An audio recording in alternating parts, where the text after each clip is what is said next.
24-এর গণঅভ্যুত্থানের পরে বাংলাদেশের নির্বাচন যা বিশ্বে জেনজি ড্রিভেন প্রথম নির্বাচন হিসেবেও বিবেচিত। বহু বছর পর প্রতিদ্বন্দ্বিতাপূর্ণ নির্বাচন, এসবই বাংলাদেশের ত্রয়োদশ জাতীয় সংসদ নির্বাচনের সৌন্দর্য বলা হচ্ছে। সেই নির্বাচনের ফলাফল গণনা হচ্ছে এখন। সবশেষ খবর জানাতে চলছে যমুনা টেলিভিশনের বিশেষ আয়োজন বাংলাদেশ ইলেকশন, এবং এই মুহূর্তে রয়েছে আমি আহমেদ রেজা। আমাদের সাথে যুক্ত রয়েছেন ব্যারিস্টার জ্যোতির্ময় বড়ুয়া, ডক্টর সাখাওয়াত হোসেন শান্ত, মাসুদ কামাল, সামান্তা শারমিন, ডক্টর শিব্বির আহমেদ, রাজিকুজ্জামান রতন। আপনাদের সবাইকে আরও একবার স্বাগত জানাচ্ছি আমাদের এই ঘন্টার আয়োজনে। ডক্টর সাখাওয়াত হোসেন শান্ত, আমরা আপনার কাছে একটু ফিরতে চাই। মূলত হচ্ছে আমরা যে ফলাফলটি দর্শকদেরকে জানাচ্ছিলাম সেটির হালনাগাদ তথ্যটি আরও একবার একটু দর্শকদের জানিয়ে দিতে চাই আপনার কাছে যাওয়ার আগে। সেটি হচ্ছে 161টি কেন্দ্রের ফলাফল ইতিমধ্যে আমরা হাতে পেয়েছি। এর মধ্যে 127টি আসনে জয়লাভ করেছে বিএনপি, 32টি আসনে জয়লাভ করেছে জামাতের 11 দলীয় জোট, এবং 2টিতে স্বতন্ত্র প্রার্থীরা জয়লাভ করেছেন। আমি জানছিলাম যে বেশ কয়েকটি আসনের ফলাফল নাকি এখন পর্যন্ত আটকে রয়েছে, এবং সেগুলো নিয়ে এই মুহূর্তে নানান ধরনের আলোচনা চলছে। আপনারাও একটু আগে আমরা কথা বলছিলাম এই বিষয়টা নিয়ে। আপনি কি মনে করছেন যে আসলেই কি ব্যাপারটা সত্যি কিনা, যে আসলেই কি আটকে রয়েছে, নাকি সেখানে ফল গণনার কেন আসলে বিলম্ব হচ্ছে? মানে বেশ কয়েকটি বলতে আপনি কয়টি বুঝিয়েছেন জানি না। এখানে তো 161টার ফলাফল দেখতে পাচ্ছি, সেই হিসেবে আরও 138টা আসনের ফলাফল আটকে আছে। তো যেহেতু পূর্ণাঙ্গ ফলাফল ধীরে ধীরেই আসবে, সুতরাং আটকে আছে ওইভাবে না বলে আমরা বলতে পারি যে এখনও আমরা 138টা আসনের ফলাফল পাইনি। আসুক, সেটা দেখা যাবে। আর এর মধ্যে এই যুগে প্রত্যেকটা কেন্দ্রে সব দলের এজেন্ট আছে, তাদের উপস্থিতিতে ভোট গণনা হচ্ছে। ভোট গণনার পরে সব দলের এজেন্টদের স্বাক্ষর হচ্ছে। সেই ফলাফল যাতে কোনো গোষ্ঠী জালিয়াতি করতে না পারে, সেই জন্য দুই জোটের প্রধান দুই দল তাদের কর্মীদেরকে সজাগ থাকতে বলেছে, পাহারা দিতে বলেছে, সতর্ক থাকতে বলেছে, এবং আমার ধারণা তাই আছে তারা। সুতরাং কোনো আসনে এরকম জালিয়াতিপূর্ণ কিছু হবে এইবার, সেটা সম্ভবত সম্ভব হবে না। ফলে শেষ পর্যন্ত যেই রেজাল্ট আসবে সেটাই সঠিক হবে, এটা আমার ধারণা। ফলে কেউ কেউ আবেগে, রাগ ক্ষোভ থেকে ওই রকম ডাক দেওয়া বা পরিস্থিতি তৈরি করা এটা করতে পারেন, সেটাও শেষ পর্যন্ত খুব বেশি এগোবে না। কারণ হচ্ছে প্রত্যেকটা কেন্দ্রের ফলাফলের তো রেকর্ড আছে। সরকারিভাবে যদি কাউকে বিজয়ী ঘোষণা করেও, আর কেন্দ্রভিত্তিক ফলাফল যেটা এজেন্টের স্বাক্ষর থাকে এবং এর কপি সবার কাছে থাকে, সেটা যোগ করে করে তো দেখিয়ে দেওয়া যায় যে এই যে এইখানে বিজয়ী আমি হয়েছি, চ্যালেঞ্জ করা যায়, আদালতে যাওয়া যায়। ফলে নির্বাচনে এইসব কিছু বিষয় থাকে, অতীতের কিছু বাজে অভিজ্ঞতা আছে বলে কারো কারো সন্দেহ হচ্ছে। কিন্তু এইবার এখনও পর্যন্ত যেরকম ভোট গ্রহণ এবং ভোট গণনা দেখছি, তাতে ওই রকম কোনো ফলাফল জালিয়াতির ঘটনা ঘটবে এটা এইবার অন্তত বিশ্বাসযোগ্য না। এইবার অন্তত বিশ্বাসযোগ্য না, এবং 138টি কেন্দ্রের ফলাফল এখনও বাকি রয়েছে। কিন্তু বেশ কয়েকটি আসন নিয়ে হয়তো অনেকেই উদ্বেগ উৎকণ্ঠায় রয়েছে। বিশেষ করে সামাজিক যোগাযোগ মাধ্যমে আমরা দেখছিলাম নানান ধরনের সেখানে আলোচনা চলছে। ব্যারিস্টার জ্যোতির্ময় বড়ুয়া, আপনি আসলে এই যে সময় লাগছে, 138টি আসনের ফলাফল এখনও হয়নি, কিন্তু একটি আসনের ফলাফল নিয়ে হয়তো এখন অনেক উৎকণ্ঠা ছড়াচ্ছে সামাজিক যোগাযোগ মাধ্যমে। আপনি কি মনে করছেন কেন আসলে এটার মধ্যে, বা নাকি 138টি আসনের মধ্যে এটিও একটি স্বাভাবিক আসন, নাকি অন্য কোনো উদ্দেশ্য আছে এখানে? এবং আমি যদি আরও একটু স্পষ্ট করে বলি, ঢাকা 8 আসন নিয়ে বিশেষ করে আলোচনা হচ্ছে সামাজিক যোগাযোগ মাধ্যমে। দেখুন, পোস্টাল ভোটগুলো তো কাউন্টিংয়ের ব্যাপারটাও আছে এখানে। আমরা দিনের যখন ভোট কাউন্টিং শুরু হলো তখনই দেখছিলাম যে 3 ধরনের ভোটের কাউন্টিং চলছে। বিশেষ করে বিভিন্ন প্রান্ত থেকে খবরগুলো যখন সাংবাদিক বন্ধুরা দিচ্ছিলেন, সেখানে দেখছিলাম যে একদিকে যেমন পার্লামেন্টারি ইলেকশনের ব্যালটগুলো কাউন্ট হচ্ছে, অন্যদিকে গণভোটের ব্যালট কাউন্ট হচ্ছে, আবার পাশাপাশি কিন্তু পোস্টাল ব্যালটের ভোটগুলোও কাউন্ট হচ্ছে। ফলে ব্যালটের কাউন্টিং, রিকাউন্টিংয়ের স্ক্রুটিনির যে প্রসেসগুলো আপনার আরপিওতে বলা আছে, গণপ্রতিনিধিত্ব অধ্যাদেশ যেটা, সেই আইনের মধ্যে যে কথাগুলো বলা আছে সেই অনুযায়ী হচ্ছে প্রিজাইডিং অফিসার কখন কি রিকাউন্টিং করতে পারেন, আবার বা স্ক্রুটিনিগুলো কি করতে পারবেন, ফাইনালি হচ্ছে উনি রেজাল্টটা ঘোষণার আগে সেখানে সময় লেগে যেতে পারে। যেহেতু একটি পার্টিকুলার আসনের কথা বলছেন আপনি, যেখানে খুবই, যেটা সায়ন্ত ভাই কিছুক্ষণ আগে বলছিলেন যে একটি আসন সারা দেশের আলোচনার কেন্দ্রবিন্দুতে পরিণত হয়েছে, কারণ সেখানে আসলে একটা অসম প্রতিদ্বন্দ্বিতার জায়গা তৈরি হয়ে গিয়েছিল এবং নাসিরউদ্দিন পাটোয়ারি সত্যিকার অর্থেই সেই অ্যাটেনশনটা ড্র করতে পেরেছেন সারা দেশের। তো সেটার কারণেও মানুষের মধ্যে এক ধরনের উৎসাহ আছে এটা নিয়ে জানার যে শেষ পর্যন্ত আসলে কি হলো। সে কারণে হয়তো এটাকে ফাইনাল ডিক্লারেশনের ক্ষেত্রে হয়তো আরও সচেতনভাবে বা সতর্ক হয়ে ওনারা অ্যাপ্রোচ করছেন যাতে কোনো রকমের ত্রুটি এড়ানো যায়। 138টি নির্বাচন যেহেতু এখনও ফর্মালি বাকি আছে আসনের, আমার মনে হয় যে আমাদের অপেক্ষা করা উচিত, কোনো স্পেকুলেশন না করে। ডক্টর শিবির আহমেদ, ঠিক এই জায়গাতে আপনি কিছু যুক্ত করতে চান ছোট করে একদমই? না, আমার কাছে মনে হচ্ছে যে প্রথমত হচ্ছে এত দেরি হওয়া উচিত না, যেখানে কেন্দ্রভিত্তিক আসনগুলোর ভোট গণনা হয়েছে এবং সেগুলো আমরা এসে এখন পর্যন্ত নির্বাচন কমিশন থেকে ভোটের গণনার হিসাব পাচ্ছি না। ডেফিনেটলি এখানে যেহেতু গণভোট হয়েছে এবং একই সাথে দুটা ভোট হচ্ছে একসাথে, ভোট গণনায় শর্টিং করায় কিছু টাইম লাগতেই পারে, কিন্তু আপনি যখন অস্বাভাবিকভাবে বন্ধ হয়ে যাবে, যে ঢাকা ৮-এর কথাই যদি বলেন যে ভোট গণনা হচ্ছে, একটার পর একটা কেন্দ্রের রেজাল্ট আসছে, মাঝখান দিয়ে অনেকক্ষণ ধরে বন্ধ, এবং বলা হচ্ছে যে এখানে যতটুকু শোনা যাচ্ছে যে এখানে মির্জা আব্বাসের হস্তক্ষেপে বা বিএনপির প্রার্থীর হস্তক্ষেপে বন্ধ হয়েছে, কারণ সেখানে কিছু ভোট যেগুলোকে নষ্ট ধরা হয়েছিল সেগুলোকে আবার পুনরায় সঠিক কাউন্ট করার জন্য, এটা সোশ্যাল মিডিয়ার খবর প্রচার হচ্ছে, আমি জানি না এটা কতটুকু কারেক্ট, বাট এরকম কিছু বাদানুবাদের ভিত্তিতেই দেরি হচ্ছে, এটা ট্রু যে কোনো না কোনোভাবে। তা এটা আমি মনে করি এই যে দীর্ঘ সময় পজ দিয়ে রাখা, এটা মানুষের মধ্যে সন্দেহ তৈরি করছে। তা আমার মনে হয় নির্বাচন কমিশনের এই ব্যাপারে হয় ব্যাখ্যা দেওয়া উচিত কেন দেরি করছে, অথবা তাদের গণনা চালু রাখা উচিত। সাংবাদিক মাসুদ কামাল, আপনার কাছে একটু জানতে চাই, আমরা একটা বিষয়ে কথা বলছিলাম যে এই আসন ভিত্তিক ফলাফলের ক্ষেত্রে একটি পরিসংখ্যান নিশ্চয়ই আপনি একটু উল্লেখ করতে চাইবেন, সেটি হচ্ছে যে এক সময়ের বিরোধী দল ছিল যে জাতীয় পার্টি, তারা এখন পর্যন্ত আমাদের এই নির্বাচনে তাদেরও প্রায় 270-এরও বেশি প্রার্থী ছিলেন পুরো 299টি আসনের মধ্যে, আমি যদি ভুল না করি সেটি 272-এর প্রার্থী ছিলেন। ফলে এই 272 জন প্রার্থীর মধ্যে এখন পর্যন্ত আমাদের কাছে হাতে যে প্রাপ্ত ফলাফল, তার মধ্যে একটিতেও তাদের নাম আমরা এখন পর্যন্ত উল্লেখ করতে পারিনি। মানে ঠিক কেন, বা এই অনীহাটা বা মানুষের এই অপছন্দের জায়গাটা এত কম সময়ের মধ্যে এত দ্রুত ঘটে গেল কিভাবে? এটার মূল কারণ হলো কি জানেন, মানুষ শিক্ষিত হোক অশিক্ষিত হোক যেই হোক, মানুষ চরিত্রহীনকে পছন্দ করে না। আপনারা যদি একবার চরিত্র নষ্ট হয়ে যায় এবং সেটা যদি মানুষ বুঝে যায়, মানুষ যদি টের পেয়ে যায় এই লোকটার কোনো ক্যারেক্টার নাই, কোনো চরিত্র নাই, তখন আপনি আর জায়গা পাবেন না, কোথাও জায়গা পাবেন না। আপনি যত দুশ্চরিত্র যাই বলেন না কেন, আপনি যত প্রতিভাবানী হন না কেন অন্য দিক দিয়ে, আপনি চরিত্রহীন ভাই। তো এরা হলো চরিত্রহীন, তো আর ওই গৃহস্থের ঘরে জায়গা পাবে না। মানে এর হয়েছে এই অবস্থা। এরা বিভিন্নবার প্রমাণ করছে, একবার চরিত্রহীন হলে তো আমার ভুলক্রমে একবার বাইরে গেছিল, এটা বলতে পারেন আপনি। দ্বিতীয়বার, তৃতীয়বার আপনি তো লাগাতার করে গেছেন, ওই যদি চান্স পাইতেন আরও হইতেন।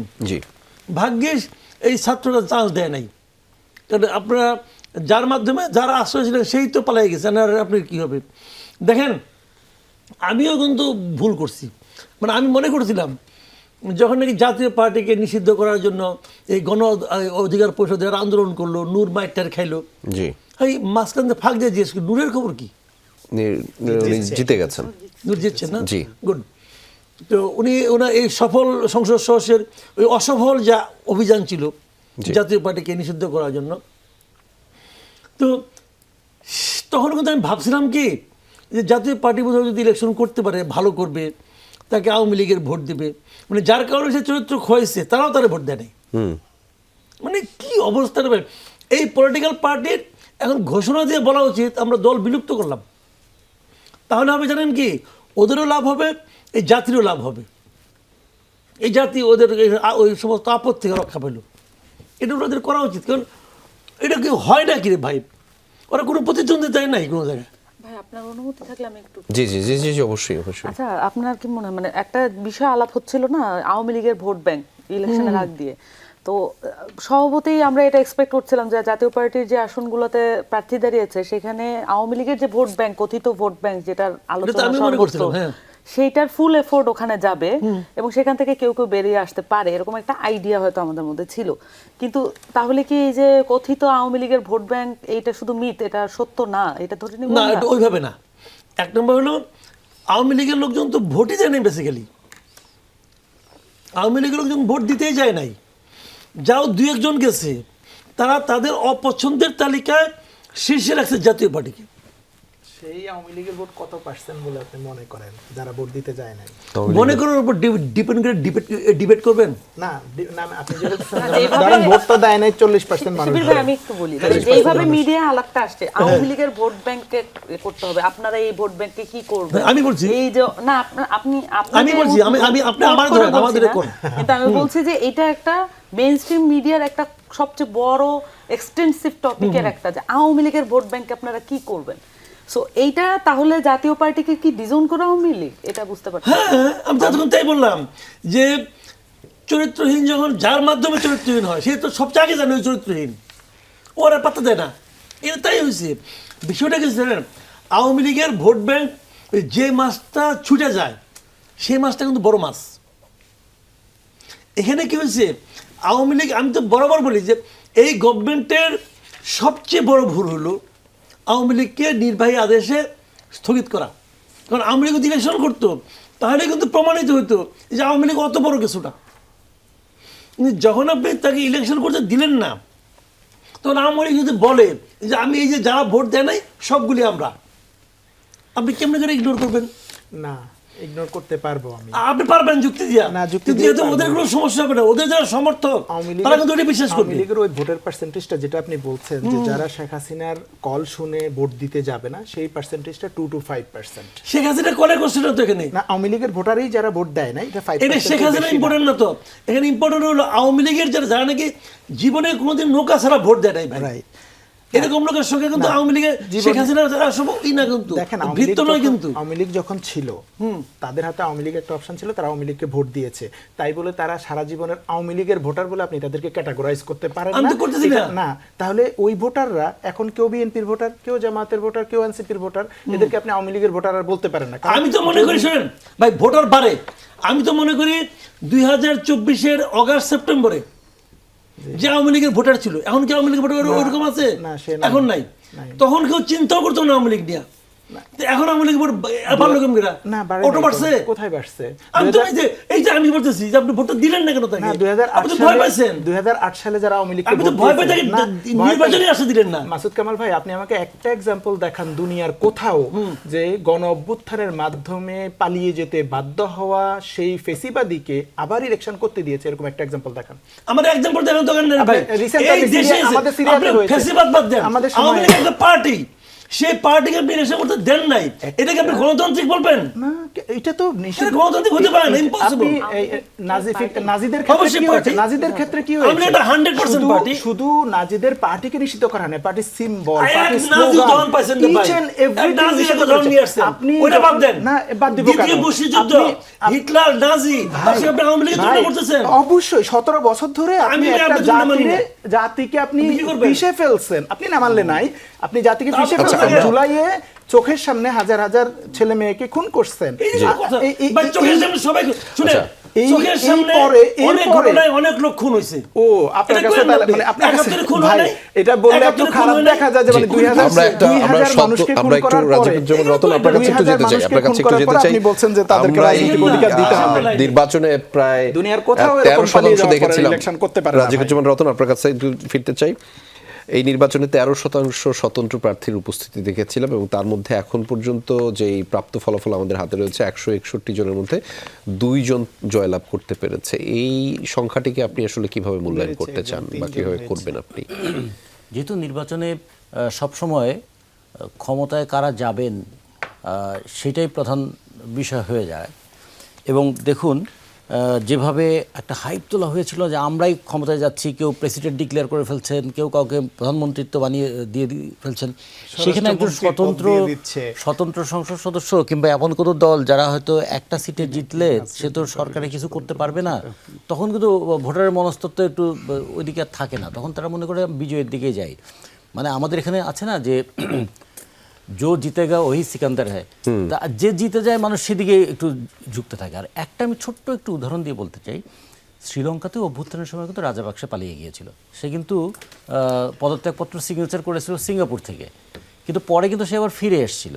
কিন্তু ভোটে আবার পরে আবার ধরাশায়ী হয়েছিল। ফলে পৃথিবীর কোথাও এরকম নাই, এরকম বলাটা ঠিক না। কোনোভাবে বাংলাদেশের না, মতো না। এখন তো পৃথিবীর কোথাও নেই, পৃথিবী বললেন না। মানে বাংলাদেশের মতো, না, ওটা বাংলাদেশের শ্রীলঙ্কাতে মতো না। 2000 মানুষ খুন হয়েছে, না আপনি না, বলেন। সেটা আর একটা প্রশ্ন। আপনি আমি- শুনছেন শ্রীলঙ্কাতে না, 2000 আপনি- মানুষ 2000 হয় নাই, 2000 হয়েছে, না, 3000 হয় নাই, 5000 হয়েছে। শ্রীলঙ্কাতে কি হয়েছে? আপনি- শ্রীলঙ্কাতে একটু- 2000 মানুষ আমি খুন শ্রীলঙ্কার হয়েছে। কথা বলতেছি না। আমি আপনি যে যদি বলেন, শ্রীলঙ্কার সাথে বাংলাদেশের সরকার এটা কারোর তুলনা সঙ্গে করেন। তুলনা করবো না। আপনি 2000 পাইলাম কি এটা কোন তো?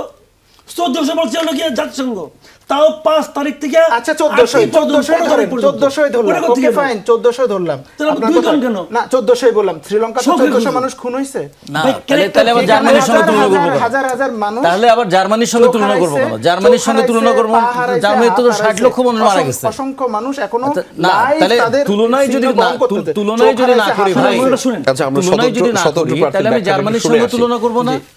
ডক্টর শিবলি, আমি আমরা শ্রীলঙ্কার সঙ্গে আপনার তুলনা করবো 1400 না। মানুষ আপনার চোখের সামনে খুন করছে যে আচ্ছা, দলটা আচ্ছা, তারা চোখ এখনো তো শুধু রাজনৈতিক আপনার দল ছিল না বলতেছে, তো ভাই, এবং চোখ তো তাকে- আমারও ছিল ভাই। জি, চোখ ডক্টর শিবলি, আমারও আমরা ছিল, একটু চোখ সামন্ত আমারও ছিল, বক্তব্যটা একটু শুনে আসি। রাজিকুজ্জামান রতন, না, আমরাও তো চোখ দিয়ে দেখছি তো। গন কেস রে জি, ভাই। রাজিকুজ্জামান গণ রতন, কেস বলাটা আপনি ঠিক হবে না। যেতে- আমি এটা বলি তো কি, রাজনৈতিক দল না, এটা একটা সন্ত্রাসী আমার গ্যাং। কথা বলতে দিবেন নাকি দিবেন না?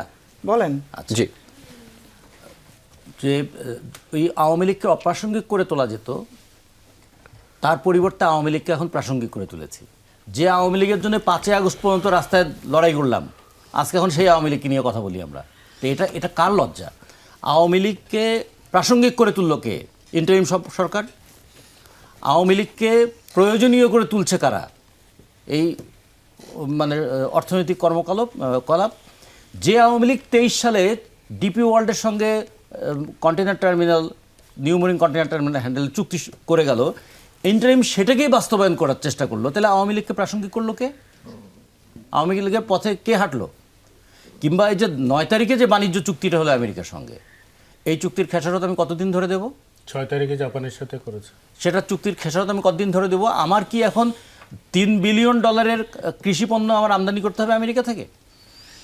আমি এইখানে গার্মেন্টস শ্রমিকরা ঘাম ঝরিয়ে কাপড় সেলাই করবে, সেই আমি $6 বিলিয়ন এক্সপোর্ট করবো, আর 3, 4, 5টা হেলিকপ্টার কিনে আমার সেই টাকা দিয়ে দিতে হবে আমাকে আমেরিকাকে। এবং আমেরিকার সঙ্গে যার শত্রুতা, আমাকে তার শত্রু বানাতে হবে। আমেরিকার সঙ্গে চীনের শত্রুতা আছে, চীনের সঙ্গে আমার শত্রুতা নাই। চীনের সঙ্গে আমার $25 বিলিয়ন মানে এক্সপোর্ট। চীনের সঙ্গে $25 বিলিয়ন, আমেরিকার সঙ্গে আমার $8 বিলিয়ন।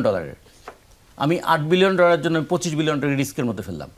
আমার গার্মেন্টস দ্রব্যের 65% যায় ইউরোপিয়ান কান্ট্রিগুলোতে। তো ইউরোপিয়ান কান্ট্রিগুলোর অনেকগুলোর সঙ্গে আমেরিকার একটা ঝামেলা আছে। ধরেন রাশিয়ার সঙ্গে তার একটা ঝামেলা আছে। আমার তো গার্মেন্টস রাশিয়াতে যাবে, আমার তো চা রাশিয়াতে যাবে, আমার তো চামড়া জাতীয় পণ্য রাশিয়াতে যাবে। তাহলে আমেরিকার সঙ্গে যার টাসেল থাকবে, আমাকেও তার শত্রু বানিয়ে দিতে হবে। এই যে চুক্তিটা করলাম আমি, এইটা করে এই সরকার আসলে কি করলো? এরপরে যে বিএনপি ক্ষমতায় থাকবে, তো পুরো বোঝা বিএনপির কাঁধে যাবে। এই যে সরকার 1.5 বছর ধরে তালবাহানা করে, নানা রকম ধানাই পানাই করে পে কমিশনটাকে ঝুলিয়ে রাখতে শেষ পর্যন্ত নিয়ে গেল, পুরো বোঝা তো বিএনপির কাঁধে আসবে। এবং তারপরে কি, বিএনপিটা পালন করতে পারছে না, পূরণ করতে পারছে না, এরকম কথাগুলো আসবে। এই গত 1.5 বছরে নানাভাবে কিন্তু যে পতিত স্বৈরাচার, যে স্বৈরাচারকে আমরা পালিয়ে যেতে বাধ্য করলাম, যে স্বৈরাচারের জন্য বিরুদ্ধে লড়াই করতে গিয়ে ওই কোর্টের আমাদের জ্যোতির্ময়দা, তাকেও যেমন লড়তে হয়েছে, সামান্তাদেরকেও লড়তে হয়েছে, মাসুদ কামালকেও লড়তে হয়েছে, আর আমাদের তো মানে ম্যাকজিলো কি বিশেষজ্ঞ, আমরা তো তার কাছে আমাদের চাপাটাকে দিয়েছিলাম যে যদি কখনো মায়ের একটা চাপা চোপা ভেঙে যায়, ভাই আপনি একটু বিনা পয়সায় চিকিৎসা একটু করেন। এগুলো তো আমরা করতে হয়েছে আমাদের, না করে আজকে দুঃখের সঙ্গে এই কথাটা আমাদের বলতে হচ্ছে। যেমন করে মুসলিম লীগের হারিকেন অপ্রাসঙ্গিক হয়ে গিয়েছিল, আসলে উচিতটা ছিল সেই রকম যে মুসলিম লীগের নেতৃত্বে একসময় আওয়ামী লীগ পাকিস্তান হয়েছে বলেছে, সেই মুসলিম লীগ পাকিস্তানে অপ্রাসঙ্গিক করে ফেলা হয়েছিল। ঠিক তেমনি মুক্তিযুদ্ধের নেতৃত্বদানকারী দল আওয়ামী লীগও বাংলাদেশে অপ্রাসঙ্গিক হয়ে যেতে পারে তার সমস্ত কর্মকাণ্ডের জন্য, কিন্তু তাকে সিম্প্যাথির জায়গায় আমরা ঠেলে দিলাম। এইটাই আমরা বলছি। এটাই মাসুদ কামাল যদি সেই দিক থেকে বলে থাকে, আমি সেই জিনিসটা আমাদের বিরোধিতা রাখবো। 1 2 নম্বর যে বিষয়টা আমি দেখেন এই উত্তেজনার মধ্যে আমার মূল কথাটা হারিয়ে ফেলছি। জি, স্বতন্ত্ররা কেন জিততে পারলো না? বাংলাদেশের স্বতন্ত্রদের জেতাটা খুব মুশকিল। একটু আগে সামান্তা একটা কথা বলেছিল যে আমরা সবসময় বাইনারিতে অভ্যস্ত হয়ে যাই। যখন এই বাইনারি হয়ে যায় না, তখন কিন্তু অন্য জিনিসগুলো অনেক সময় আড়ালে চলে যায়। তখন কিন্তু প্রার্থীর চাইতেও প্রতীক গুরুত্বপূর্ণ হয়ে যায়, প্রার্থীর চাইতেও তখন কে ক্ষমতায় আসছে আর কাকে ঠেকাতে হবে। যে ক্ষমতায় আসছে তার পক্ষে ভোট দেয়, অথবা যাকে ঠেকাতে হবে সেই বিবেচনায় ভোট দেয়। সেই সময় অনেক যোগ্যতা কিন্তু তখন আর মূল্যায়িত হয় না, তখন মূল্যায়িত হয় জিতবে কে, জেতা এবং যোগ্যতা, এই দুটো তখন মানে কন্ট্রাডিক্টরি হয়ে যায়। তো ফলে এই জন্য আমি মনে করি স্বতন্ত্র যারা দাঁড়িয়েছিলেন, সাহস নিয়েও দাঁড়িয়েছিলেন, কখনো কখনো দলের সিদ্ধান্তের বিরুদ্ধে তারা দাঁড়িয়েছিলেন, তারপরও তারা কিন্তু ভোট একেবারে কম পেয়েছেন তা কিন্তু না। সেটাও আবার খেয়াল রাখতে হবে, এখানে কিন্তু একটা একটা করে ভোট জোগাড় করা এত সোজা ব্যাপার না। ফলে আমরা একদম তাদেরকে ভোট কম পেয়েছে বলে কাউকে যেন আমরা অবজ্ঞা না করি, দেখতে হবে তিনি তো চেষ্টা করেছেন, লড়াই করেছেন, তার পক্ষে জনমত সংগঠিত করার চেষ্টা করেছেন। এবং একটা নির্বাচনে শুধু দুইটা পার্টি থাকবে, একজন জিতবে আর একজন হারবে, তার মাঝখানে কি আর 7-8টা পার্টি থাকবে না? তো এই 7-8টা পার্টি থাকবে, কেউ হয়তো 5,000 ভোট পাবে, কেউ হয়তো 10,000 ভোট পাবেন, কেউ হয়তো 3,000 ভোট পাবেন, কিন্তু সব মিলিয়ে তো একটা ডেমোক্রেটিক প্রসেসটা থাকবে। জি, এবং আপনাদেরকে আরও একবার তথ্য হালনাগাদ করতে চাই, এই মুহূর্তে যে আমাদের হাতে প্রাপ্ত ফলাফলগুলো রয়েছে সেটি হচ্ছে 161 আসনের ফলাফল আমরা পেয়েছি। 127টিতে বিএনপি এগিয়ে রয়েছে, 32টি পেয়েছে 11 দলীয় জামাত জোট এবং 3টিতে জয়লাভ করেছে স্বতন্ত্র। সামান্তা শারমিন, আপনার কাছে ফিরতে চাই, এই নির্বাচনটা নিয়ে আগ্রহ ছিল আসলে, যেমন আমাদের সাধারণ মানুষের আগ্রহ ছিল, আমরা দেখেছি আন্তর্জাতিকভাবেও খুব আগ্রহটা ছিল। সেটি যদি পর্যবেক্ষক সংস্থা অর্থাৎ 2008-এর যে নির্বাচনটা ছিল সেই নির্বাচনের পরে আমরা দেখেছি সর্বোচ্চ সংখ্যক পর্যবেক্ষক তারা কিন্তু এইবারের এই নির্বাচনটাকে পর্যবেক্ষণ করেছেন। 197 জন বিদেশি সাংবাদিক এসেছেন বিভিন্ন দেশ থেকে। এবং এই সমসাময়িক সময় আপনি জানেন যে থাইল্যান্ডের নির্বাচনটা অনুষ্ঠিত হয়েছে এবং একই সাথে নেপালের নির্বাচন অনুষ্ঠিত হবে। ফলে এই দক্ষিণ এশীয় অঞ্চলে যে রাজনৈতিক মেরুকরণ বিভিন্নভাবে চলছে এবং সেটি কিন্তু খুব নানান কারণে গুরুত্ব পাচ্ছে। আমরা যদি ইন্দো প্যাসিফিক স্ট্র্যাটেজির কথা বলি, সেটি নিয়ে কিন্তু পশ্চিমা দেশগুলোর মধ্যে নানান ধরনের একটা আগ্রহ রয়েছে এই নির্বাচনগুলোকে, প্রত্যেকটা নির্বাচন। সেক্ষেত্রে একটু আগে রাজ্জাকুজ্জামান রতন কিন্তু বলছিলেন একটি বৈশ্বিক রাজনীতির কথা, যে বিভিন্ন দেশের সাথে যে আমাদের সমীকরণটা মিলবে, অর্থাৎ দ্বিপাক্ষিক বহুপাক্ষিক সম্পর্ক উন্নয়নের ক্ষেত্রে যারাই আসবেন তাদের একটা বড় ধরনের সমীকরণ মেলাতে হবে। আপনার কাছে দুটা প্রশ্ন ছোট করে জানতে চাওয়া, এক হচ্ছে যে এবারের নির্বাচন ঘিরে আন্তর্জাতিক দেশ মহলের যে নজরদারি বা আগ্রহ, সেটি আসলে আপনি কেমনভাবে মূল্যায়ন করছেন এবং এই যে নির্বাচিত দল তাদের সমীকরণটা আসলে কেমন হবে, একটু চ্যালেঞ্জিং কিনা পরিস্থিতি বিবেচনায়? মানে এটা আসলে কি দেখা গেছে যে আমেরিকা বা বড় পরাশক্তিগুলো সবসময় সকল দেশের নির্বাচন খুবই কশাসলি ফলো করে, কিন্তু বাংলাদেশ কখনো এটা ইমাজিনও করে না যে অন্যান্য দেশের মানে নির্বাচনের ফলাফল আমরা একটু কশাসলি ফলো করি কিনা। এটা অভ্যাসটা নাই আমাদের, বা আমাদের এই রাজনৈতিক প্রজ্ঞা বা ওই ভিশনারি জায়গাটা আসলে থাকে না। কিন্তু বাস্তবতা এই যে যখনই কোনো কিছু কোনো জায়গা একটু নড়চড় হয়, গরম হয়, তখনই আমেরিকা উপস্থিত হয়, তারপরে চায়না উপস্থিত হয়, বিভিন্ন পরাশক্তি এসে উপস্থিত হয় যে এখানে একটু কোনো কিছু তাওয়া গরম করা যায় কিনা। তো এইগুলো কিন্তু প্রবণতা তাদের আছে এবং তারা সবসময়, আমি তাদের যে সাধারণ জার্নালিস্ট, সাধারণ মানুষের যদি এবং গবেষকদের আগ্রহের ব্যাপারে আমার কোনো সমস্যা নেই এবং এটা আমাদের দেশেরও থাকা উচিত, আমাদের দেশের গবেষকদেরও থাকা উচিত। কিন্তু বিশেষত তাদের যে গোয়েন্দা সংস্থা, গোয়েন্দা বাহিনী এবং তাদের যে এক ধরনের মেকানিজম করার অভ্যস্ত, তো তারা আসলে তারা আফগানিস্তানে মেকানিজম করে, তারা ইরাকে মেকানিজম করে, তারা ইরানে মেকানিজম করে, তারা এইগুলো আসলে খুবই পারদর্শী এবং তাদের এই বিষয়টাই মজা লাগে আসলে। তাদের বিভিন্ন ধরনের এই ধরনের সম্ভাবনাময় কান্ট্রিকে এক্সপ্লয়েট করা, তাদের অর্থনৈতিকভাবে তাদের রাজনৈতিকভাবে এক্সপ্লয়েট করা, এইটা তাদের এক ধরনের বিনোদনের বস্তু। আমাদের জায়গাটা খুবই কশাসলি লক্ষ্য করার ব্যাপার যে আপনি এখানে মানে আমেরিকা তো আসলে ইন্দো প্যাসিফিক ফ্রেমওয়ার্কের মাধ্যমে এখানে আপনার একটা অর্থনৈতিক অঞ্চলকে ইমাজিন করছে, আবার অন্য দিক থেকে আপনার বিআরআই এর একটা ইন্টারেস্ট আছে, মানে চায়নার এক ধরনের ইন্টারেস্ট আছে, আবার এদিক দিয়ে আপনার যে নিজস্ব সক্ষমতা, আপনার আভ্যন্তরীণ সক্ষমতা, আপনার তো আবার ধরেন মুসলিম কান্ট্রি হওয়ার কারণে, মুসলিম মেজরিটি কান্ট্রি হওয়ার কারণে আসলে নানান ধরনের চাপ কিন্তু এই কান্ট্রিটার উপরে আছে। অন্যদিকে সবচেয়ে গুরুত্বপূর্ণ বিষয়, সামনে আমাদের এলডিসি গ্র্যাজুয়েশন করার জন্য কিন্তু চাপ দিচ্ছিল, কিন্তু এলডিসি গ্র্যাজুয়েশন আমরা মধ্যম আয়ের দেশে জোর করে আমাদেরকে রূপান্তরিত করতে হবে, কিন্তু আমাদের দেশের শ্রমিক, কৃষক এবং সাধারণ মানুষ তো আসলে ওষুধের দাম পর্যন্ত বৃদ্ধি পাবে। এই গ্র্যাজুয়েশন নাম যদি আপনি দেন গ্র্যাজুয়েশন, আপনার তো পাশ করতে ইচ্ছা হবেই। সো গ্র্যাজুয়েট করানোর জন্য একদম জোরপূর্বক চেষ্টা, এবং এটা নিয়ে আসলে আমি দেখি নাই কোনো পলিটিশিয়ানকে বা কোনো ধরনের পলিটিক্যাল পার্টির নেতাদের যে এইটা আমাদের কাছে স্টপ করা দরকার। এবং আমাদের দেশের ভোটটা যে এটার যদি মারফতে হতো, আমি বলতাম যে আমাদের আরো বড় গণতান্ত্রিক উত্তরণ ঘটেছে, যে এলডিসি গ্র্যাজুয়েশন আমরা স্টপ করব, আমরা প্রমিস করছি, এটা আমাদের দেশের জন্য খারাপ। এই মুহূর্তে আমাদের যে শিল্পাঞ্চল এবং হচ্ছে শিল্প কারখানা এবং আমাদের যে ফার্মেসি সেক্টর এবং আমাদের শ্রমিক কৃষক এবং তাদের অর্থনৈতিক অবস্থা এই পরিমাণ শক্ত সমর্থ না যে আমরা এলডিসি গ্র্যাজুয়েশন করে এটা সামলাতে পারবো। আরেকটা দেশের যে এই পরিমাণ হস্তক্ষেপ, এটা আমরা সামলাতে পারবো না, অর্থনৈতিক হস্তক্ষেপ। কিন্তু রাজনৈতিক হস্তক্ষেপের ব্যাপারটা কি হয়, পলিটিশিয়ান তো আন্ডার দ্য টেবিল কাজ করে অভ্যস্ত থাকে। কিন্তু আমি মনে করি যে এইবার মানে যেহেতু ইয়াং জেনারেশনের ভোট দিয়ে এই ইলেকশনটা হচ্ছে, ইয়াং জেনারেশনের একটা সমর্থন আছে, ইয়াংদের আসলে মনে রাখতে হবে তাদের প্রমিস আসলে অন্য কোনো পলিটিশিয়ান, অন্য কোনো পরাশক্তির উপরে না, তাদের প্রমিস তাদের কাছে না, তাদের প্রমিস হচ্ছে এই দেশের মাটি মানুষের প্রতি। তারা যদি সমর্থন না করতো, এই ইয়াং জেনারেশন তো আসলে এ পর্যন্ত নাও আসতে পারতো, তাই না?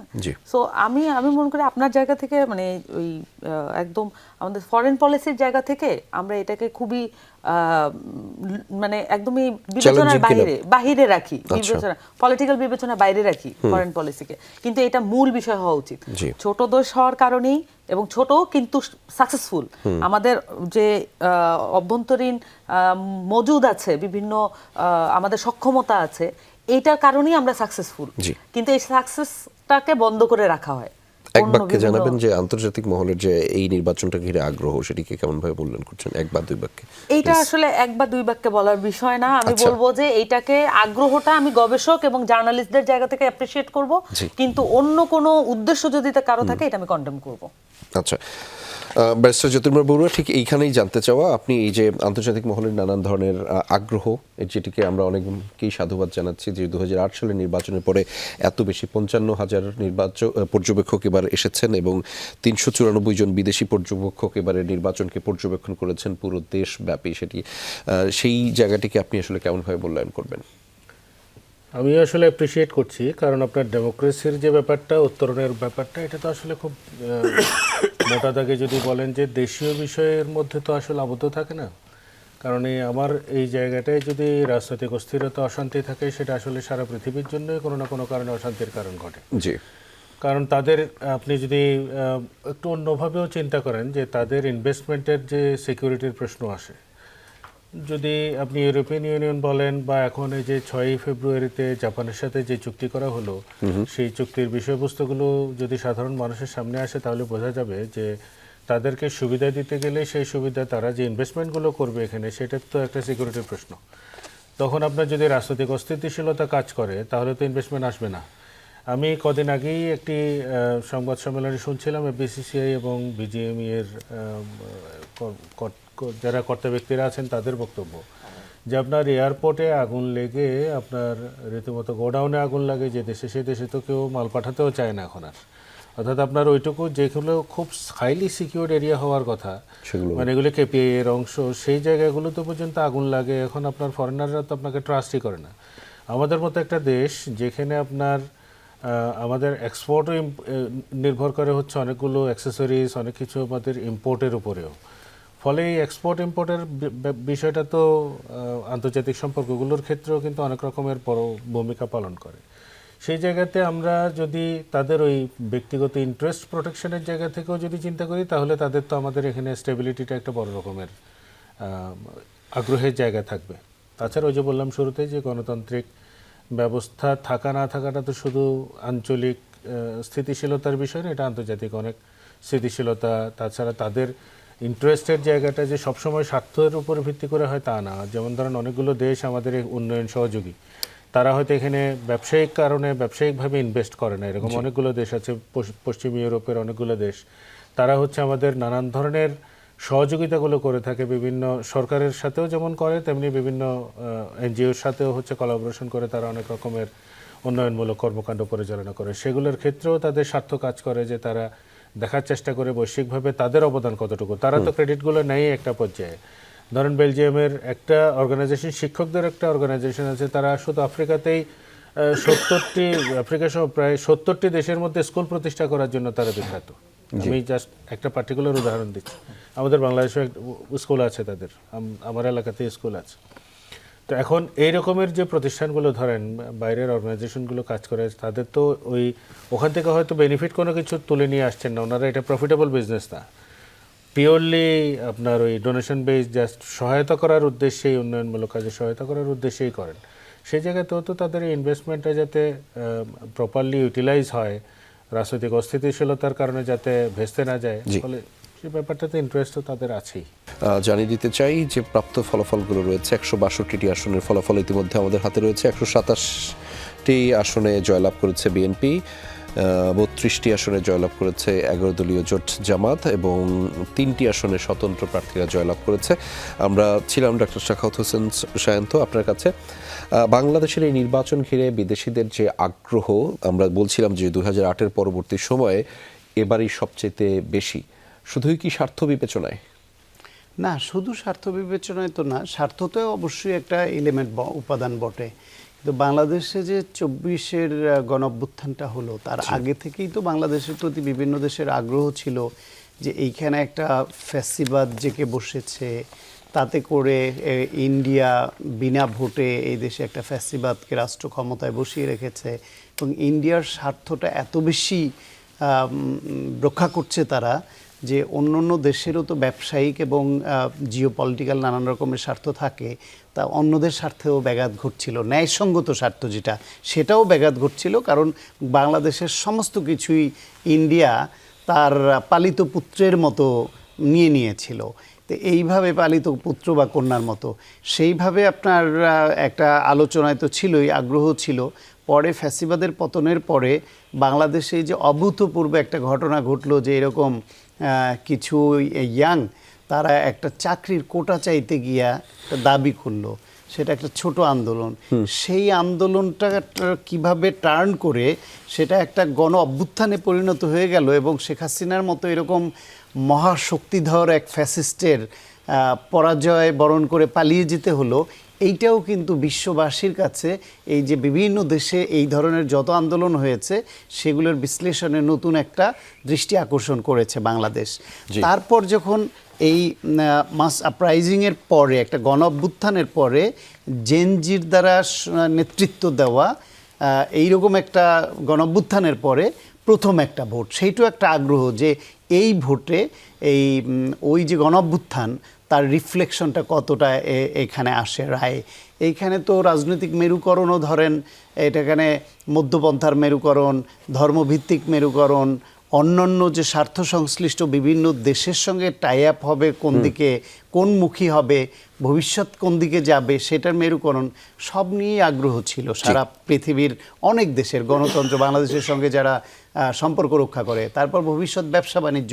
বাংলাদেশ আকৃতিতে ছোট হলেও একটা ওভার পপুলেটেড কান্ট্রি, ২০ লাখ মানুষের দেশ, জিওপলিটিক্যালি ইম্পর্ট্যান্ট, ব্যবসা বাণিজ্যের জন্য ইম্পর্ট্যান্ট, এবং বাংলাদেশের বহু লোক পৃথিবীর অনেক দেশে আছে, ফলে ওই দিক থেকেও একটা সম্পর্কের ভিত্তি আছে। ফলে বাংলাদেশের প্রতি আগ্রহ থাকা তো খুবই স্বাভাবিক। এটা আমাদের জন্য ব্লেজিংস যদি আমরা এটাকে ব্যবহার করতে পারি, আর যদি ব্যবহার করতে না পারি তাহলে ওই আগ্রহের কাছে যদি আবার নিজেরা বলি দিতে চাই নিজেদের, তাহলে আবার সেটা ব্লেজিংস না হয়ে সেটা কার্স হবে, যেটা শেখ হাসিনার বেলায় ছিল কার্স। এখন আমরা এটা ব্লেজিংসে রূপান্তর করতে সেটা আশীর্বাদ না অভিশাপ হবে, সে বিষয়ে আমরা একটু জানবো ডক্টর শিবির আপনার কাছ থেকে। তার আগে আমি একটু দর্শকদের একটি হালনাগাদ তথ্য আমাদের হাতে এসেছে, সেটি একটু জানাতে চাই।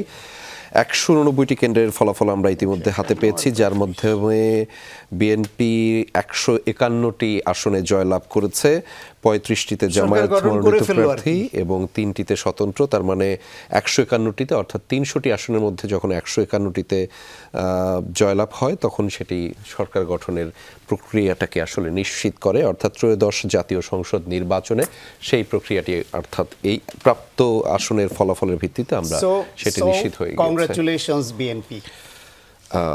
শুনলাম আমরা একটা বাংলাদেশের পরবর্তী রাজনৈতিক দল হিসেবে বিএনপি সরকার গঠন করতে যাচ্ছে, সেটি আমরা জানছিলাম যখন। ডক্টর শিব্বির, আমি সেই রাজনৈতিক সরকার গঠনের প্রক্রিয়াটা আমরা একটু আগেই নিশ্চিত হলাম যে রাজনৈতিক দল গণতান্ত্রিকভাবেই অর্থাৎ নির্বাচনের মাধ্যমে পরবর্তী সরকার গঠনে যাচ্ছে। যখন আমরা কথা বলছিলাম যে সেই সরকার গঠনের পরবর্তী চ্যালেঞ্জগুলো খুবই জরুরি, সামান্থা কথা বলছিলেন, রাজিকুজ্জামান রতন কথা বলছিলেন যে আমাদের এই দেশটাকে নিয়ে যেমন আগ্রহ এবং এই রাজনীতির প্রেক্ষাপট, পরিবর্তিত প্রেক্ষাপটে নির্বাচনটাকে ঘিরে যে পরিমাণ আগ্রহ দেখেছি আমরা বৈদেশিক রাষ্ট্রগুলোর, সেখানে ভূ রাজনীতি, প্রতিবেশীর সাথে সম্পর্ক, যে বহুপাক্ষিক সম্পর্ক এবং দ্বিপাক্ষিক সম্পর্ক খুব বেশি জোরদারের কয়েকটা বিষয় রয়েছে। আপনি বিষয়গুলোকে কেমনভাবে মূল্যায়ন করবেন এবং যারা সরকার গঠন করছে তাদের জন্য কতটুকু চ্যালেঞ্জিং হবে? না দেখেন, এখানে ডেফিনেটলি চ্যালেঞ্জিং আছে। নতুন সরকারের জন্য আমাদের প্রধান চ্যালেঞ্জ তো যে আমরা একটা ভঙ্গুর অর্থনীতি নিয়ে দাঁড়িয়ে আছি, এটা একটা বড় চ্যালেঞ্জ। এবং অ্যাট দ্য সেম টাইম যেটা সামান্তা আপা বলছিলেন যে আমরা এলডিসির গ্র্যাজুয়েশন করছি, সো এই গ্র্যাজুয়েশনের কারণে আরও নতুন কিছু অর্থনৈতিক চ্যালেঞ্জ আমাদের কাছে আসবে, বিশেষ করে আমাদের এক্সপোর্ট রিলেটেড ইস্যুজে। তো আর আপনি যেটা থার্ড বললেন যে ভূরাজনৈতিক কারণে নানান দেশের যে নানান আগ্রহ, ইন্ডিয়া চায়নার একটা মেরুকরণ আছে, আগে ছিল, চায়না এখন আগ্রহ দেখাচ্ছে, বা ইউএস ইউরোপিয়ান ইউনিয়নের আগ্রহ তৈরি হয়েছে। নির্বাচন কেন্দ্রিক যে আগ্রহ, আমি এটাকে মনে করি যে আমি এটাকে খুব অস্বাভাবিকভাবে দেখছি না। যে একটা গণ অভ্যুত্থান হয়েছে এবং একটি ট্রানজিশনাল গভর্নমেন্ট আছে, স্বাভাবিকভাবে আপনার পার্টনার কান্ট্রিগুলো যাদের সাথে আপনার হয়তো নানান ধরনের কোঅর্ডিনেশন কোলাবোরেশনের ব্যাপার স্যাপার থাকবে, তারাও একটা স্টেবল গভর্নমেন্ট চায় যে এরকম একটা ইন্টারিম গভর্নমেন্টের সাথে তারা যদি কোনো ধরনের লেনদেনে যেতে চায় সেটা তো সাস্টেইন নাও করতে পারে। সো তারাও চায় যত দ্রুত একটা গভর্নমেন্ট আসুক। এখন কারা সরকারে আসবে সে ব্যাপারেও তাদের আগ্রহ থাকে। এই জন্য আমার মনে হয় নির্বাচন নিয়ে তাদের যে আগ্রহ, বা নির্বাচন কে ক্ষমতায় আসবে এবং নির্বাচনের পরে বাংলাদেশের জন্য কি কি চ্যালেঞ্জ আছে, বা পার্টনার কান্ট্রিগুলো বা এজেন্সিগুলো তাদের কি কি ধরনের করণীয় আছে, সেগুলো নিয়ে তাদের আগ্রহ থাকাটা খুবই স্বাভাবিক। তা আমি মনে করি নতুন গভর্নমেন্টকে এই জায়গায় সাবধানে পা ফেলতে হবে, কারণ আমরা তো দীর্ঘ 15 বছর একটা আধিপত্যবাদী রাষ্ট্রের হাতে জিম্মি ছিলাম নানানভাবে, নানান কারণে। সেটা রাজনৈতিক কারণে রাজনৈতিক দল যারা ক্ষমতাসীন ছিল, জোর করে ক্ষমতায় ছিল, তারা নিজেদেরকে অস্তিত্ব টিকায় রাখার জন্য দেশের স্বার্থ বিকিয়ে দিয়ে এমন একটা চেইনের মধ্যে আটকে গেছে যে সেখান থেকে তারাও বের হতে পারছে না, আবার আমরা দেশ হিসাবে সাফার করছি। তো রাজনৈতিক দল হিসেবে এটা আমাদের জন্য একটা লার্নিং যে কোনোভাবে কোনো বিদেশি শক্তির সাথে এভাবে জড়ানো উচিত না, যেটার কারণে সেই ট্র্যাপ থেকে আমি বের হতে পারবো না, বা আমার অস্তিত্বটা অন্য কারো উপরে নির্ভর করছে, জনগণের উপর নির্ভর না করে। সেই জায়গায় যদি আমরা থাকতে পারি, এবং বিএনপি যেটা বলেছে সবার আগে বাংলাদেশ, যদি সেটাতেই তারা স্ট্রিক্ট থাকে, তাহলে আমি মনে করি আমাদের অন্য দেশের সাথে আমাদের যে ধরনের সম্পর্কগুলো হবে, সেটা অর্থনৈতিক হোক, রাজনৈতিক হোক, ভূরাজনৈতিক অন্যান্য ব্যাপারে হোক, আমি মনে করি এই প্রিন্সিপালের উপরে টিকে থাকলে এটা চ্যালেঞ্জিং হবে না। মাসুদ কামাল, আপনার কাছে ফিরতে চাই। আমরা প্রাপ্ত ফলাফল যেটি পেয়েছি সেটি আপনি নিশ্চয়ই শুনেছেন, এবং সেই ফলাফলের ভিত্তিতে আমরা এখন জানাতেই পারি যে 1.5 শতাধিক আসনে বিজয়ী হয়ে সরকার গঠন করতে যাচ্ছে বিএনপি জোট। শুনতে চাই আপনার কাছ থেকে এই লাইনটা সম্পর্কে কেমনভাবে নিচ্ছেন, এবং পরবর্তী সরকার হিসেবে আসছে বিএনপি এখন নিশ্চিত। আমরা একটু চ্যালেঞ্জের কথাও বলছি এবং দেশের যে পরিস্থিতি, আপনি রাজিকুজ্জামান রতন একটু আগেও বলছিলেন যে অন্তর্বর্তী সরকারের নানান ধরনের কাজের দায়টা আসলে নিতে হবে পরবর্তী সরকারকে, যেই আসুক না। অন্তর্বর্তীকালীন সরকার যা কিছু করেছে সেই দায়িত্ব সবাইকে নিতে হবে। দায় অথবা সুবিধা যা কিছু ভালো করলে ভালোটার ফল সবই তো পরবর্তী সরকারের হাতে আসবে, ঘাড়ে পড়বে। কিন্তু ব্যাপারটা খুব ইন্টারেস্টিং, ঠিক না? আমি বলবো এটা খুব পেইনফুল ব্যাপার। যে আমার কাছে মাঝে মাঝে মনে হয়েছে এই অন্তর্বর্তী সরকার কিছু কিছু কাজ খুব ইন্টেনশনালি করেছে, যে পরবর্তী সরকারের যাত্রাটাকে কঠিন করে দেওয়ার জন্য। বিশেষ করে আপনার দুটো কাজ তো ভয়ঙ্কর। যে একটা হলো যে আপনার যে বেতন স্কেল, যেটা এমনিতেই আমাদের এখন আমাদের যে রাজস্ব আয় আছে, সে রাজস্ব আয়ের 70% আমাদের ব্যয় হয় হলো এই সরকার পরিচালনা ব্যয়ে। তাহলে তাদের বেতন যদি আপনি ডাবল করে দেন, টাকাটা কোত্থেকে আসবে? আচ্ছা, এখন তাদের একটা দাবি আছে, বাড়াতে হবে, হ্যাঁ বাড়াতে হবে, কিন্তু যারা এটা পে স্কেলটা ঘোষণা করলো তারা তো এটা বাস্তবায়ন করে নাই। আপনি বাস্তবায়ন করে দেখাইতেন যে এইটা যে বাস্তবায়নযোগ্য, আপনি তো দেখান নাই। আপনি না দেখাই একটা করে দিয়ে রেখে গেছেন। এখন কি হবে? নতুন সরকার দায়িত্ব নেওয়ার 1 সপ্তাহের মধ্যে এই সরকারি কর্মচারী চাপ দিবে যে আমরা তোমরা বাস্তবায়ন করো। আর যদি বাস্তবায়ন না করো সরকার অচল করে দিবে তারা, কারণ নতুন সরকার এখনও তো সব কিছু জানবে না, বুঝবে না জি যে কোন প্রশাসনে কার কী অবস্থানে আছে। তো এটা একটা ভীষণ চাপ। আবার দেখেন আরেকটা জিনিস, আপনার এই কি বলে তারেক রহমান দেশে আসার পরে শুরু থেকে কিন্তু বিভিন্ন অনুষ্ঠান উনি একটা কথা বলতেছিলেন, সেই জিনিসটা হলো উনি প্রাথমিক শিক্ষার উপর খুব জোর দিবেন। বারবার বলতেছিলেন উনি যে প্রাথমিক শিক্ষার উপর জোর দিবেন কীভাবে, মুখে বললেন আমি জোর দিলাম আর জোর হয়ে গেলো, তা এটা তো হয় না। ওনার যেটা প্ল্যান আমি যতটুকু জানি আর কি, যে উনি খুব কোয়ালিটি ফুল টিচার নিয়োগ করতে চেয়েছিলেন প্রাথমিক শিক্ষার জন্য, যে প্রাথমিক শিক্ষার টিচার হবে খুবই মানে আপনার মানে সিনসিয়ার টাইপের টিচার, প্রয়োজনে তাদের বেতন স্কেল তারা উনি এই ধরনের একটা প্ল্যান ওনার মাঝখানে ছিল। এরা করলো কি তড়িঘড়ি করে মানে রকেট গতিতে জানুয়ারির 9 তারিখে পরীক্ষা নিল, 14 লক্ষ পরীক্ষা দিছে। সেই 14 লক্ষ পরীক্ষার্থীর পরীক্ষা খাতা দেখা ভাইবা কইরা ফেব্রুয়ারি 10 তারিখে মতো সবাই নিয়োগ কমপ্লিট করে এরা চলে গেল। একদিনের বেতন কিন্তু এরা দিবে না। এখন এরা কী করবে, এখন সবগুলো যদি নেয় তাহলে এই সরকার মানে এই অন্তর্বর্তীকালীন সরকার, আমি যদি বলি এই যে নিয়োগটা হয়েছে এগুলো সব নিজের লোকগুলি নিয়োগ করার জন্য এই কাজটা করছে টাকা খাইয়া, যদি আমি বলি। এবং এইগুলি নিয়ে পরে ঠিক আছে এইগুলি নিয়ে এখন তুমি তারেক রহমান কী করবা করো, দিয়ে তুমি কেমন করে প্রাথমিক শিক্ষার ঠিক করো করে দেখো। এইগুলি অন্যায় করেছে এই সরকার, ইন্টেনশনালি অন্যায়গুলি করেছে। এই সরকার একটা দুঃখ নিয়ে গেছে যে ডিপি ওয়ার্ল্ডের কাছে এখনও ওটা দিতে পারে নাই, কারণ ডিপি ওয়ার্ল্ড ওরা তো বুঝে নাই সরকারি যে এত আন্তরিক ছিল, কারণ ওরাই নাকি আপত্তি করছে না একটু সময় লাগবে। এটা দিতে পারলে তাদের মোটামুটি 16 কলা পূর্ণ হইতো আর কি। আর একজন ভাই আসতে এসে 1.5 বছরের জন্য সে 30 বছরের জন্য লিজ দেয়।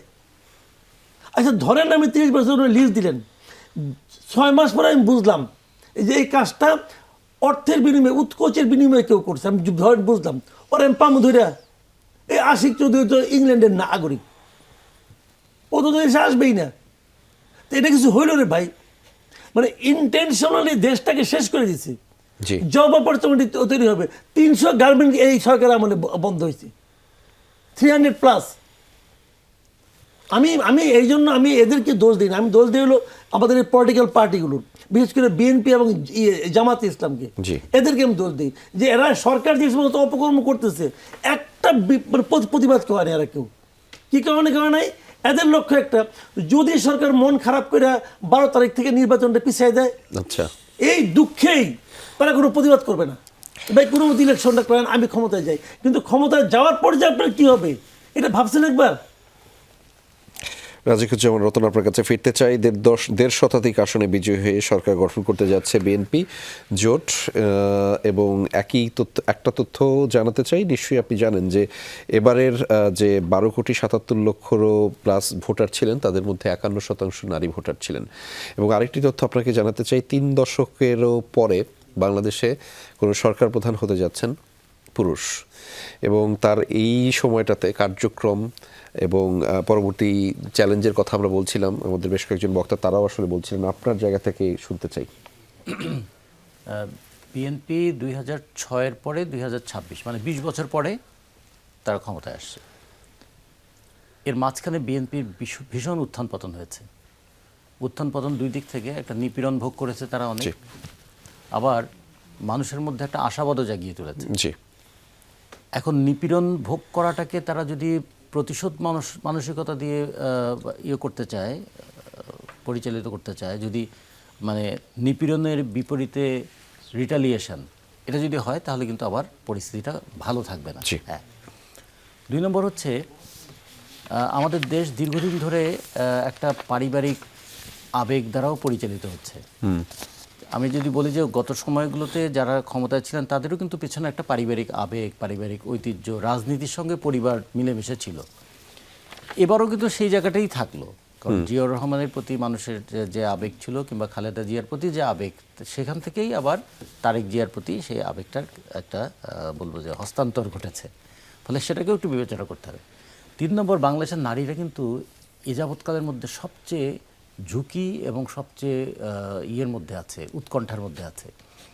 যে সমস্ত কথাবার্তা সাম্প্রতিক সময়ে নারীদের সম্পর্কে বলা হয়েছে, নারীদের মধ্যে একটা আতঙ্ক বিরাজ করেছিল। বিশেষ করে আজকে আমি যেটা দেখলাম যে মোহাম্মদপুর, ঢাকা 13, এই ক্ষেত্রে অনেকে একটু স্বস্তির নিঃশ্বাস ফেলেছে। তারা কিন্তু ববি হাজ্জাজকে যতটা না পছন্দ করে ভোট দিয়েছেন তার চেয়ে বেশি একটা আতঙ্ক থেকে ভোট দিয়েছেন।